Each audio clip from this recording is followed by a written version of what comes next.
పూరి అని ఉంటుంది, ఒక పవిత్ర పదార్థం.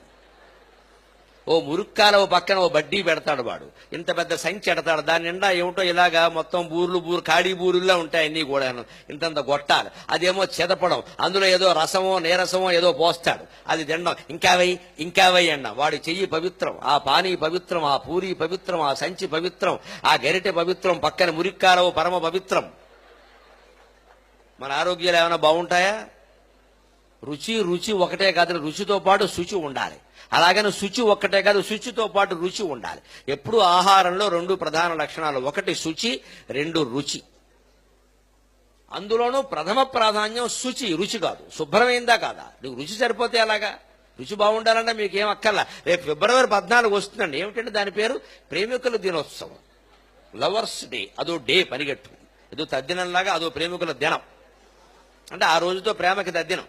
పైగా ప్రభుత్వం వారు చాలా ఆలోచించి పెట్టారు. ఫిబ్రవరి 14 ప్రేమికుల దినోత్సవం, నవంబర్ 14 బాలల దినోత్సవం. అంటే సరిగ్గా 9 నెలల గ్యాప్ మధ్యలో చూసుకోండి మీరు.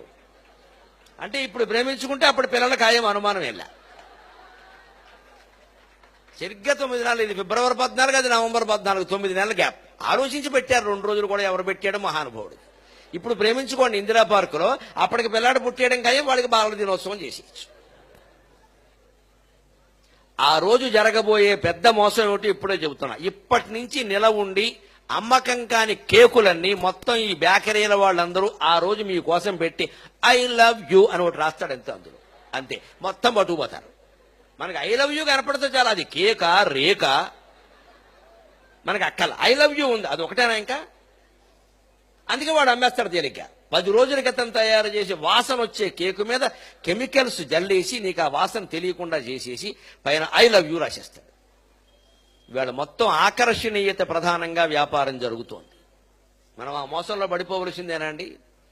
బియ్యం, ఏ బియ్యం వండాలో ఇవాళ మనకి సినిమా నటీమణులు, ఖాతాలు లేని నటీమణులు, వృద్ధ చలనచిత్ర నటీమణులు బియ్యం గురించి మాట్లాడతారా? వీళ్ళు ఎప్పుడైనా అన్నం వండారని అసలు ఇంట్లో? సినిమా యాక్టర్ చెబుతుందంటే మనకి ఏ బియ్యం ఉండాలి, ఏ మసాలా వాడాలో మరో సినిమా నటి చెబుతుంది. ఇవాళ వంట ఉండిందంటే మొగుడికి ఎప్పుడైనా అన్నం పెట్టారు అసలు వీళ్ళు? మనం మాత్రం ఆవిడ చెప్పింది మనం కొనేద్దాం. ఆవిడ చెప్తే నువ్వు కొనేవాడు, ఆ రంగంలో ఏమైనా ఆవిడకి అనుభవం ఉందా? ఎలా మాట్లాడతారండి? నేను ప్రవచనాలు చెప్పేవాడిని, రామాయణం అంటే ఏమిటో, భారతం అంటే ఏమిటో, భాగవతం అంటే పోయి మనుచరిత్ర, వశ్చరిత్ర, అవధానం, దాని గురించి నేను చెప్పి ఫలానా పుస్తకం కొనుక్కోమని నేను చెప్పొచ్చు. కానీ ఇక్కడ పక్కనే రియల్ ఎస్టేట్ వేస్తున్నారు నాకు తెలిసిన వాళ్ళు, స్థలం తీసుకొని నేను చెప్పడం ఏంటంటే నాకేం తెలుసండి స్థలం గురించి? నేనే చెప్తానండి. అంటే వాళ్ళు నాకు డబ్బులు ఇచ్చారు, నేను లక్షలు మింగేశాను, మీకు చెబుతాను. నా మీద భక్తి ఉన్న వాళ్ళందరూ అక్కడ చేరతారు, తర్వాత నేను బాగుంటాను, వాడు మోసం చేస్తాను. ఇప్పుడు ఆ పాపంలో నాకు భాగం వచ్చినట్టు కదా. చేయవలసిన వ్యాపారాలు ఇదే, సెలబ్రిటీస్. కానీ జరుగుతున్నావు అవి. యువతరం మొత్తం మాయలో పడుతున్నారు. ఆ క్రికెట్ ప్లేయర్ చెప్పాడు, ఆ సినిమా యాక్టర్ చెప్పాడు అని మనం తాగుతూ ఉంటే అలాగా, దాంట్లో ఏముందో చూడాలి. కానీ అందుకని ఆహారంలో శుచి, రుచి రెండు ప్రధానం.